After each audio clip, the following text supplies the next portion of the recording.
Goddesses and gods gather round. Welcome to Mythology and Makeup. I'm Vanessa, and I'm thrilled to share my passion of mythology with you while I get ready for the day. Let's uncover the fascinating stories of mythology together, from Athena's wisdom to the captivating stories of the muses and everything in between. So grab your brushes and a mirror, and let's unleash the beauty and magic within. Happy Saturday, everyone. Welcome back for another video. I hope everyone has had an amazing week. And last week I struggled a little bit on trying to figure out what eye look to do. So hopefully we do not have that same problem this week.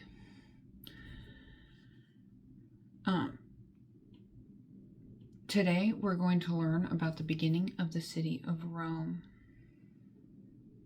I am running low on primer. Maybe because I put so much on.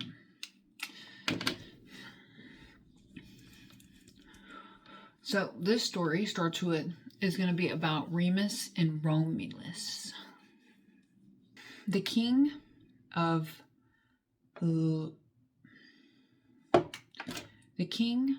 Alba Longa, no Mentor. I'm just going to call him No. Okay. He only had one child, and her name was Rye. Her name was Rye. And he was exiled by his younger brother. And since Rye was now under the rule of her uncle, he made her a vestal virgin so that she could not reproduce any heirs to the throne because he wanted it all for himself. You know how men are. Want everything for themselves. So he locked her away. But, this is mythology, so that, nothing ever goes as planned for the humans. While she was locked away in a tower, we're just going to say a tower, because that just sounds more like fantasy, fairy tale like. So, Mars saw her and was like, I need her now. So, as a god, as all gods, you know what they do? Raped her. They just raped her. She became pregnant with twins.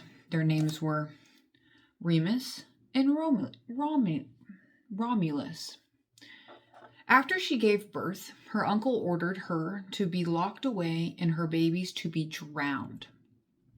Okay, so the little servant or wherever, person that her uncle ordered to drown the babies, couldn't kill the babies. We see this as a theme a lot in Greek mythology. And I guess it is the same for Roman. So they just leave the babies by this river, and along comes a she-wolf. And she fed them. And the next day, a herdsman found them and raised them as they were his own. They grew up to be brave young men who robbed bandits and shared the spoils with the shepherds like Robin Hood did. During the festival of Lupercal, Remus was captured and taken to the city for judgment. There, it was revealed that the twins were indeed the king's grandsons. And so when the boys found out about this, they killed... So it was revealed that the boys were the exiled king, No, as we're going to call him. They were their grandsons. So when the boys figured this out, they killed their uncle or their great uncle. Would that be counted as their great uncle? Whatever, their uncle, their mother's uncle. They killed him to avenge their grandfather. And when they did this, their grandfather was reestablished as the king. And so the city now had a shit ton of men and not a lot of women. And these men wanted to integrate. And Romulus and Remus decided to, just go and start their own settlement. As time went on, the boys began to be jealous of one another. So Romulus killed Remus and named the settlement after himself, and that is where they got the name Rome. He made a sanctuary for fugitives, gave Rome laws, and laid down the proper forms of worship and created the 100 patricians. But the lack of women bothered him, so he decided to throw a party, as everyone does. Throw a party and the ladies will come, boys. The ladies will come. He invited the neighboring people to come and celebrate.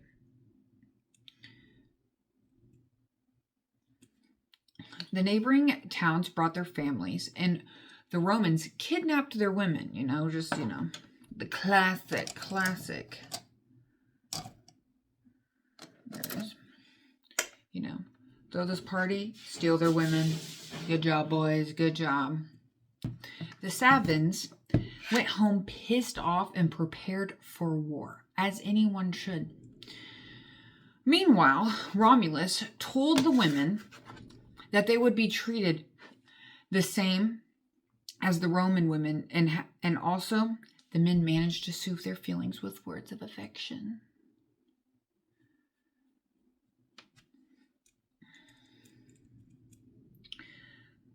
So, the Sabines or whatever, them and the Latins got together to fight the Romans. They're like, this new settlement of people, they just went up here and were like, these are my women and I'm taking them? Yeah, no, that's not how this works. We want our women back. So, as the Latins retreated, the Sabines were able to get into the city by bribing a girl to let them in. And then, unfortunately, they killed her. And as they marched through the city, they were stopped by the abducted women.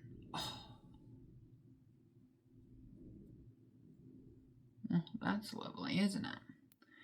Anyways, they marched through the city of Rome, but the two armies were stopped by the abducted women before they were able to start slaughtering each other. And the women were like, we're fine. Everything is perfectly fine. And so since they found out that their women were fine, the two nations merged and they united. So that is the story of Remus and Romulus and basically the beginning of Rome.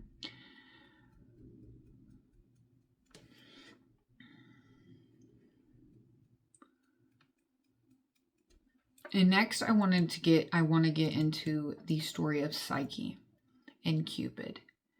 It was originally from Ovid's piece, The Metamorphoses, also known as the Golden Ass. And I'm not sure if I've mentioned that, also known as the Golden Ass, but if I didn't, how stupid of me, because that is much easier to say than the big ass word that it is. So, the story goes as, there was a king who had 3 daughters, and one of them was Psyche.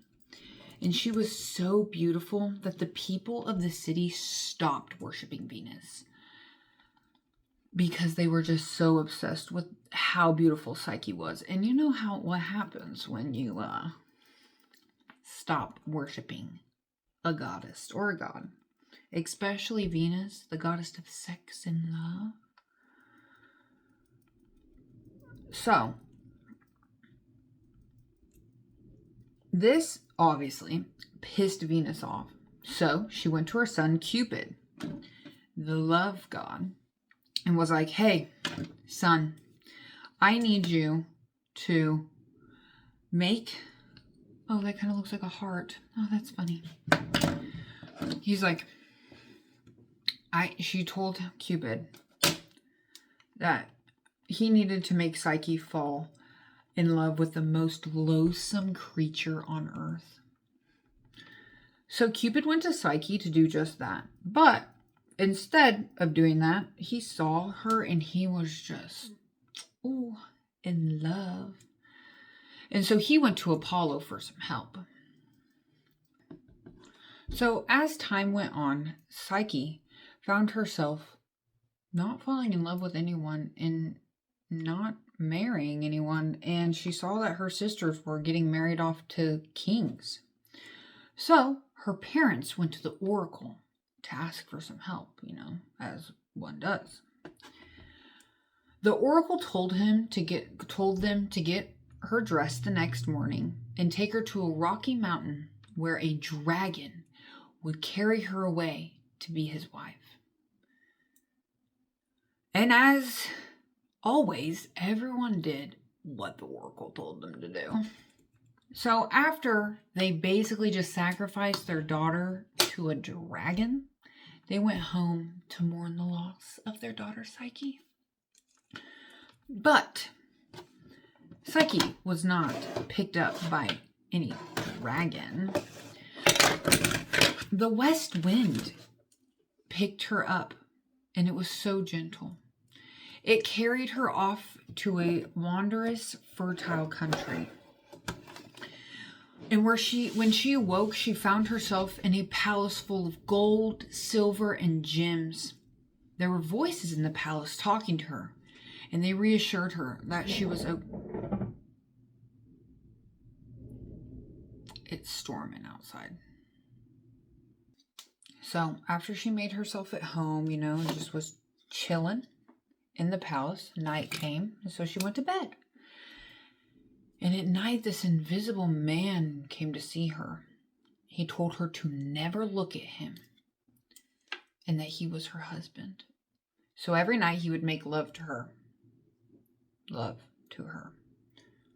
I don't know how much of a love that is. Anyways. And right before daybreak, he would just leave. Even though she never saw who he was, she knew that her man's was godlike and sexy as hell. And this mysterious man, as I said, would come back night after night after night. And as time went on, Psyche was happy. She was extremely happy.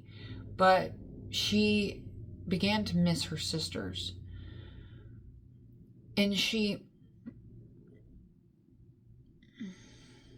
would beg her mysterious husband to let her sisters come and visit. And he told her, he's like, honey, listen, your sisters will only bring you ruin. And she's like, I don't care. I just want to see my sisters. That's all I want. I just want to see them. He's like, okay. Your wish is my command, my dear. So, her sisters came to see her, and they were just super jealous of the life that she was living. See, their husbands, because she's like, my husband's handsome. He's so amazing. Just hot, hot, hot. And they were jealous because their husbands were not like that. They were just these cranky kings, and they were just uber jealous. After they left, she begged her husband, yet again, this mysterious man, to let her sisters come and see her again. And he reminded her again that her sisters will bring nothing but ruin to her. When her sisters returned for the second time, they convinced her to confess. Okay, so she confesses that she's never seen her husband before. And they were like, Psyche, honey, what if he's not this beautiful monster, this beautiful man that you think he is? What if he's just a monster?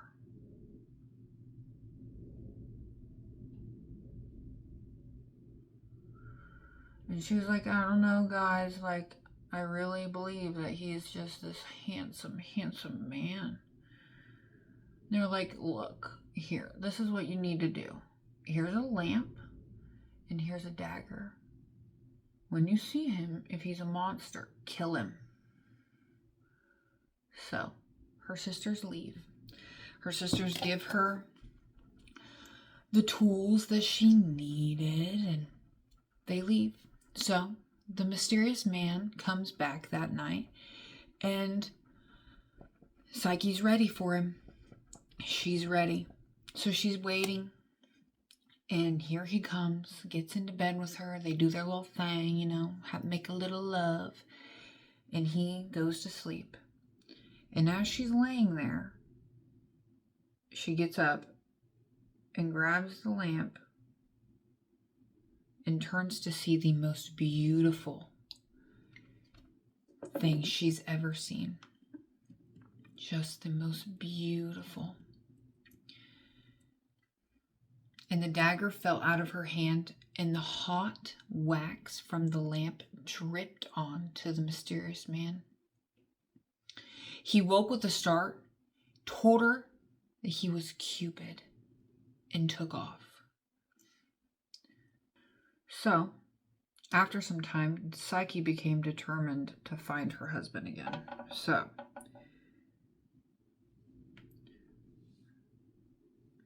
she went straight to Venus. And you know how much courage she had to build up to do this?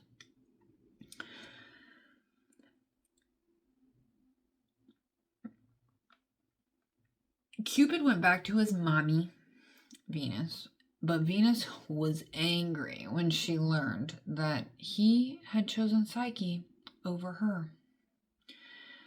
After praying to the gods in vain, Psyche resolved to approach her arch enemy, Venus, and offer to serve her humbly.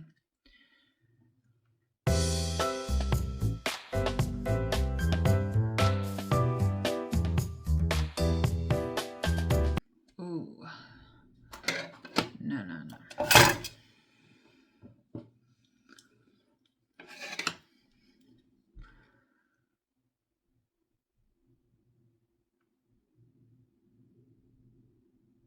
This red just doesn't come off like the other colors as easily.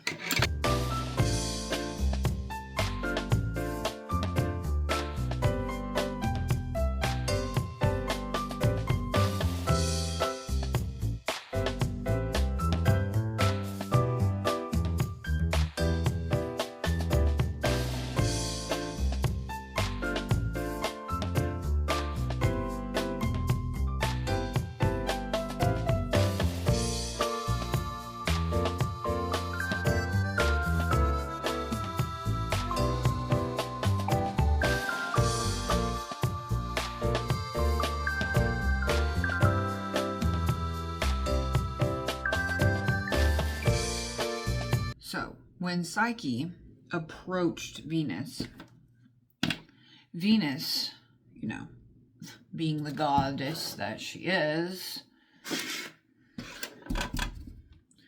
she was like,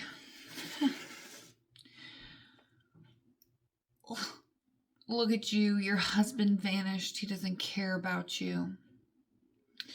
And Venus and Psyche was like, please, I just want to prove myself, like, please. And she's like, okay, I'll give you this task.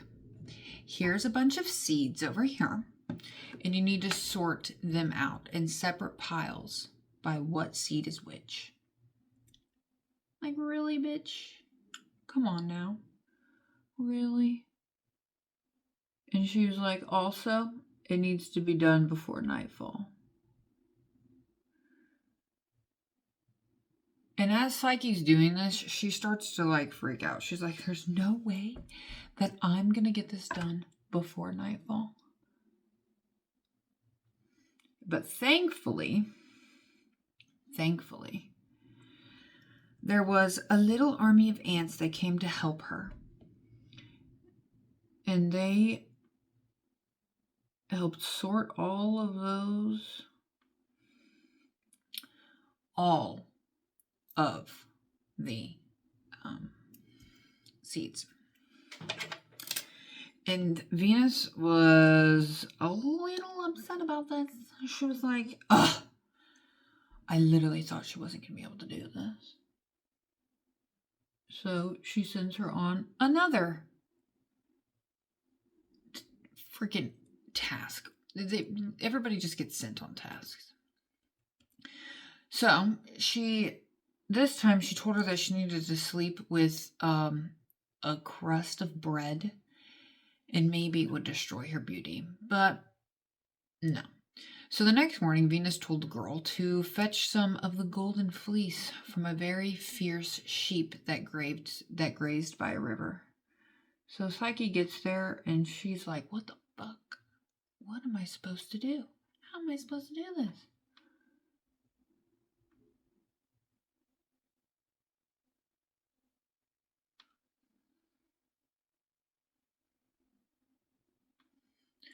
Psyche almost gives up. She's like, oh, there's no way I can get this. I can do this. There's no way at all.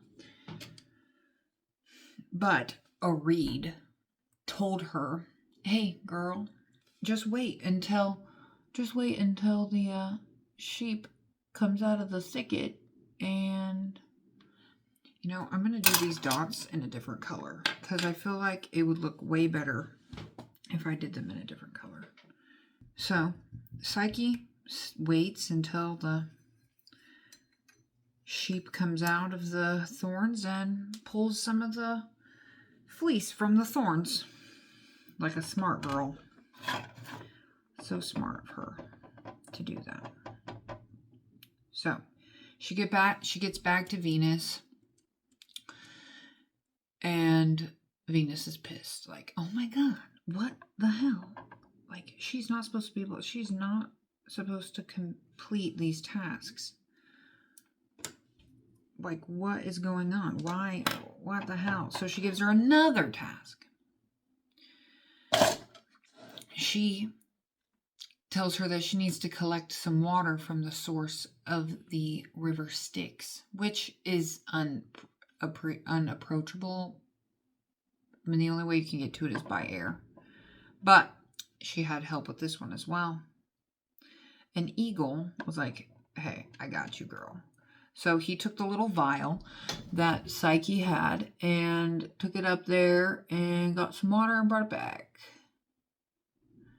Psyche is just getting all the help. All the help.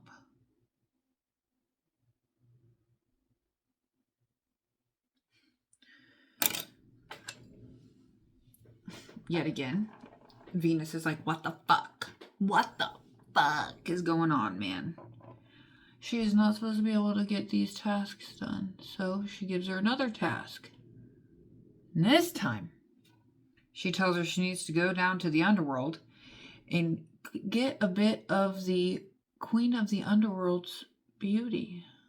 So she gives her a box.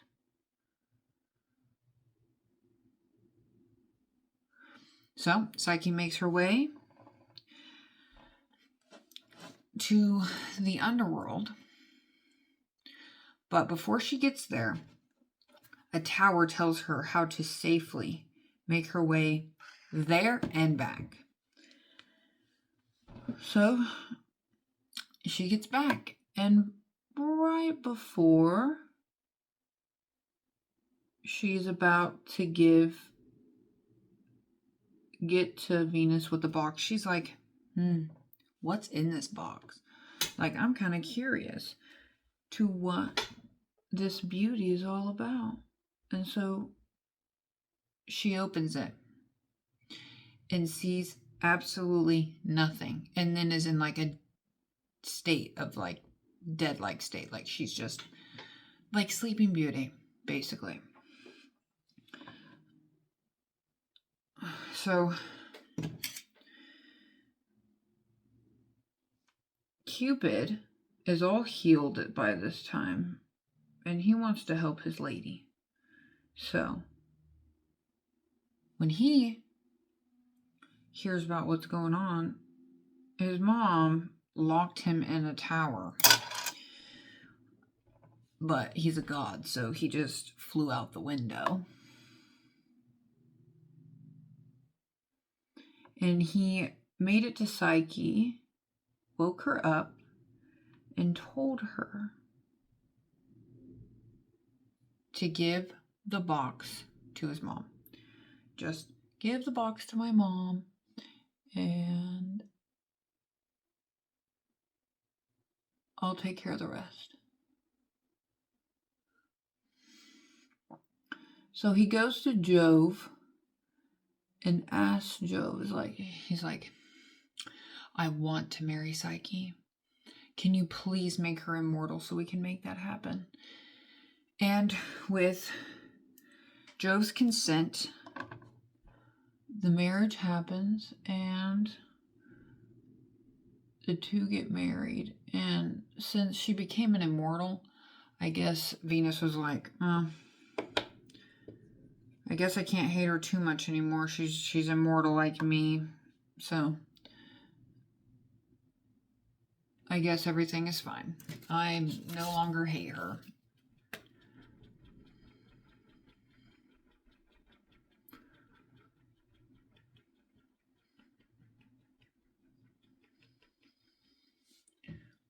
Okay, I'm going to do the other eye off camera real fast, and I'll be right back. All right, I'm back. So, they got to live happily ever after.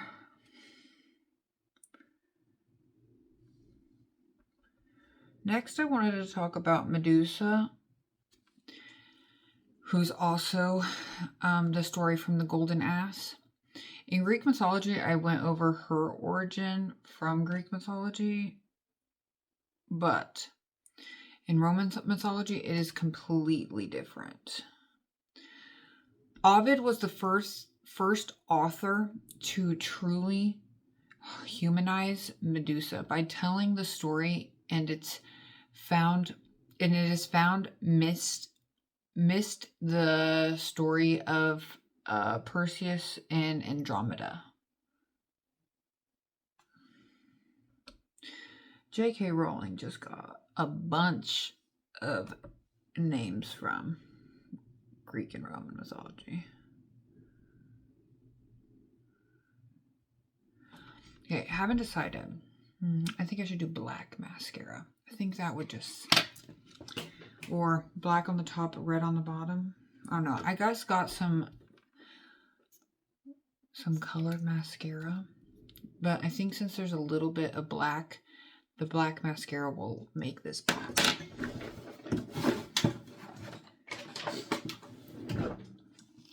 So, in the story of Medusa in Roman mythology, let me do blush first.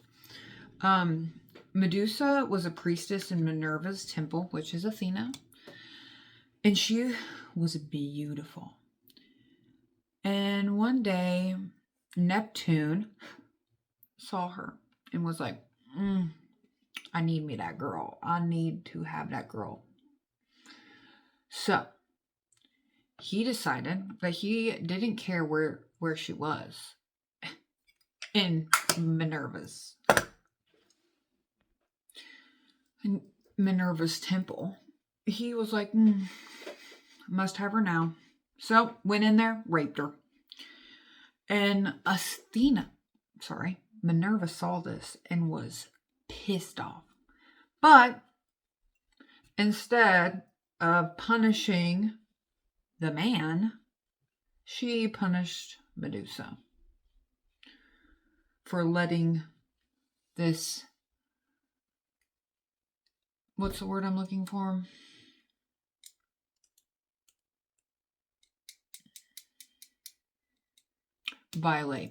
For violating her temple, even though Medusa was the one that was being violated. So she cursed her by turning her hair into snakes so that no man would ever want to look at her again. And Medusa is killed the same way in Roman mythology as she is in Greek mythology by Perseus, by getting her head chopped off. Let me do my mascara real fast. Alright, I'm back. I decided to add some black to my waterline, and I really feel like it just makes it pop. Like, it looks so good. So good. But, so, that brings us to the end of our video today, guys. And I hope, as always, everybody loved my video. And don't forget to hit that subscribe button down below.